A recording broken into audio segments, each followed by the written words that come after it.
हाँ जी, क्या हाल-चाल है? तो कल मैंने एक वीडियो डाला था जहाँ पे मैंने बात करी थी और शेयर किया था कि अगर आप जीरा एडमिन, जीरा कंसल्टेंट या फिर नोड जेएस की फ़ील्ड में हो और अगर आप चेंज चाह रहे हो अपनी जॉब में, तो feel free to reach out to me. And मैंने उसमें लिंक्डइन का एक अपना प्रोफ़ाइल का लिंक भी दिया हुआ है, ताकि आपको अगर अप्लाई करना है तो आप मुझे लिंक्डइन पे मैसेज करो और डेफ़िनिटली हम बात करेंगे। हम बेसिकली अभी हायर कर रहे हैं दिल्ली एनसीआर लोकेशन के लिए, और दिल्ली एनसीआर लोकेशन में अभी हमारा ऑफिस नहीं है, but we will be opening up an office in near future. But अगर आप दिल्ली एनसीआर में हो तो डेफिनेटली आप अप्लाई करो। In the beginning it will be a remote only job.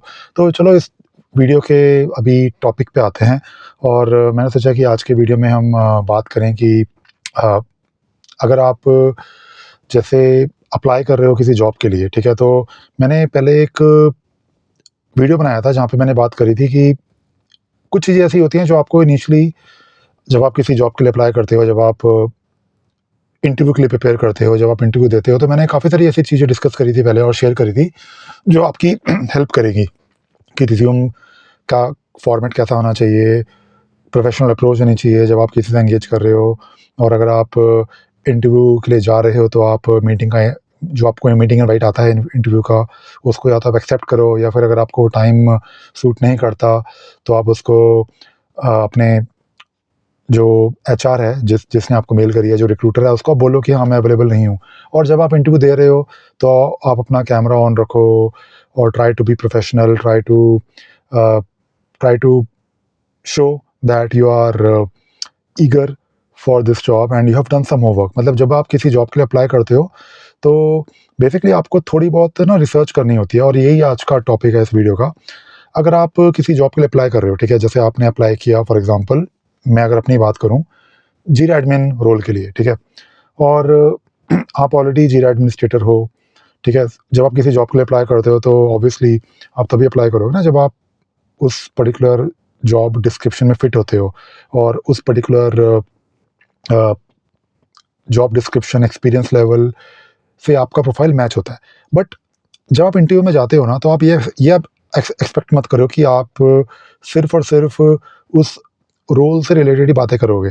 जो आपका रिक्रूटर है, जो आपका इंटरव्यू ले रहा है, it could be the very first round. मतलब जैसे नॉर्मली क्या होता है, जब आप किसी कंपनी में अप्लाई करते हो, तो नॉर्मली जो रिक्रूटर होता है या फिर जो एचआर के लोग होते हैं, वो एक इनिशियल स्क्रीनिंग करते हैं। तो इनिशियल स्क्रीनिंग के अंदर आई थिंक कई बार मैंने ऐसा देखा है कि आपको किसी गलत वजह से वो रूल आउट कर देते हैं। तो आपको हमेशा ये ध्यान रखना है कि जब आप किसी जॉब के लिए अप्लाई कर रहे हो, तो आप जो आपका प्रोफाइल है, जो आपकी स्किल्स हैं, वो तो मैच होनी ही चाहिए।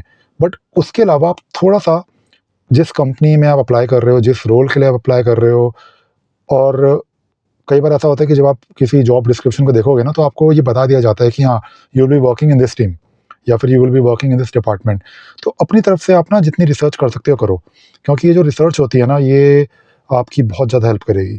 और जब आप इंटरव्यू में होते हो और जब आपसे क्वेश्चंस पूछे जाते हैं, तो ट्राई करो कि जो आपने एडिशनल रिसर्च करी है, उसको अगर आप कहीं न कहीं अपने अ, इंटरव्यू प्रोसेस के अंदर दिखा पाओ, so that you will show your eagerness, you will show your interest, and you will show your curiosity about the company.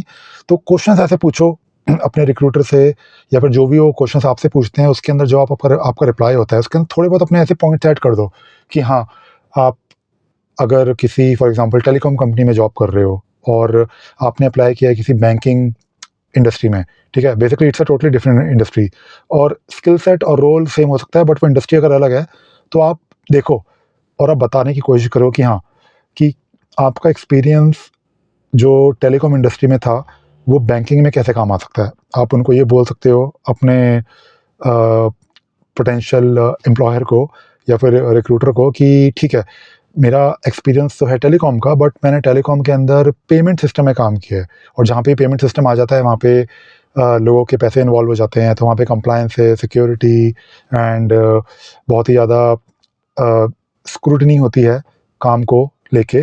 तो इस तरह की अगर आप चीज़ें बोलते हो, तो उससे सामने वाले बंदे को या बंदी को, जो भी आपका इंटरव्यू ले रहा है, उसको ये पता चलेगा कि हाँ, ये बंदा इंटरेस्टेड है, इसका रोल मैच हो रहा है और जो हमारी इंडस्ट्री है, हमारा डोमेन है, जिस डिपार्टमेंट में हम इस रोल को फ़िल करना चाह रहे हैं, वो थोड़ा बहुत इसके एक्सपीरियंस से सिमिलर डोमेन से मैच हो रहा है। तो ये सब चीज़ें जो है ना, ये काफ़ी काम आती हैं। जैसे मैं आपको अगर अपना एग्ज़ाम्पल दूँ, हम जैसे, और ये चीज़ ना, it is not just related to a job.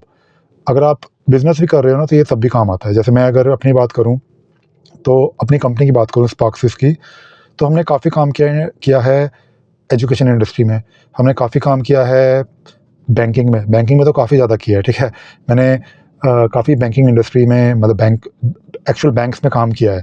तो अब मैं अगर कहीं पे अप्लाई करता हूँ, maybe for some work, ठीक है? मैं अगर अपनी कंपनी को पिच इन करता हूँ, तो मैं ये एक्सपीरियंस कहीं न कहीं यूज़ करने की कोशिश करता हूँ, और स्पेशली अगर मैं किसी बैंक में अप्लाई कर रहा हूँ काम के लिए, तो फिर तो ऑब्वियसली इट्स वंडरफुल, बिकॉज़ वो तो मेरे एक्सपीरियंस से मैच हो ही जाता है।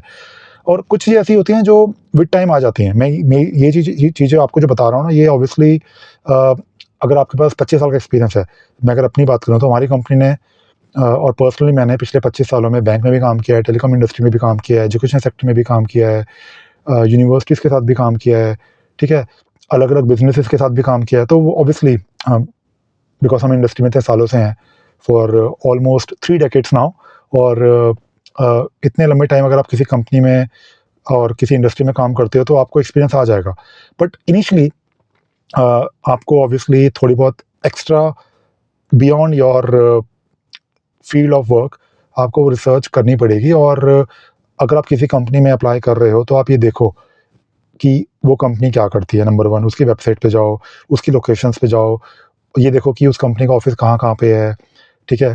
ये ट्राई करने की कोशिश करो कि उस कंपनी में या उस डिपार्टमेंट में या फिर जिस भी टीम में आप अप्लाई कर रहे हो, उसमें लोग कौन हैं, ठीक है? और जितना ज़्यादा आप रिसर्च करोगे, जितना ज़्यादा आप उनके प्रोडक्ट्स और उन टीम्स या डिपार्टमेंट्स के बारे में पता करने की कोशिश करोगे, उतना ही आपको हेल्पफुल रहेगा, क्योंकि वो सारे पॉइंट्स ऐड होंगे, ठीक है?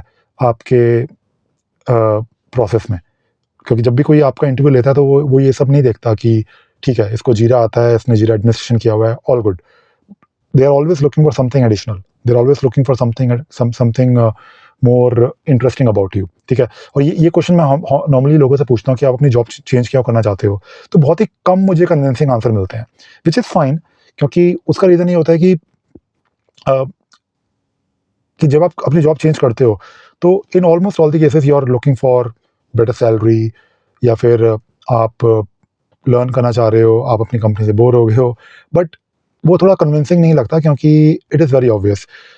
लेकिन अगर आप कोई ऐसे रीज़न ढूँढ के लेके आते हो और ये बताने की कोशिश करते हो कि हाँ, मैं जहाँ पे जॉब कर रहा हूँ, वो बहुत अच्छी है, मुझे मज़ा भी आ रहा है, बट मैं अपने करियर में अ, वो चीज़ें करना चाहता हूँ जो मैंने पहले कभी नहीं करी हैं।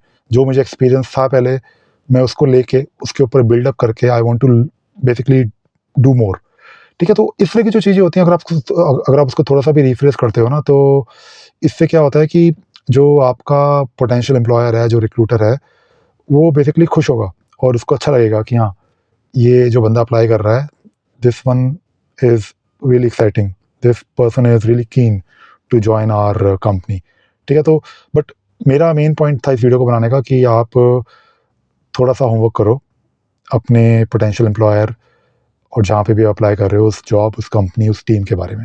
चलो ठीक है, बस यही कुछ बातें करनी थी आपसे। आई होप आपको ये आज का वीडियो अच्छा लगा होगा और आपने कुछ नई बातें सीखी होंगी। चलो बाय-बाय।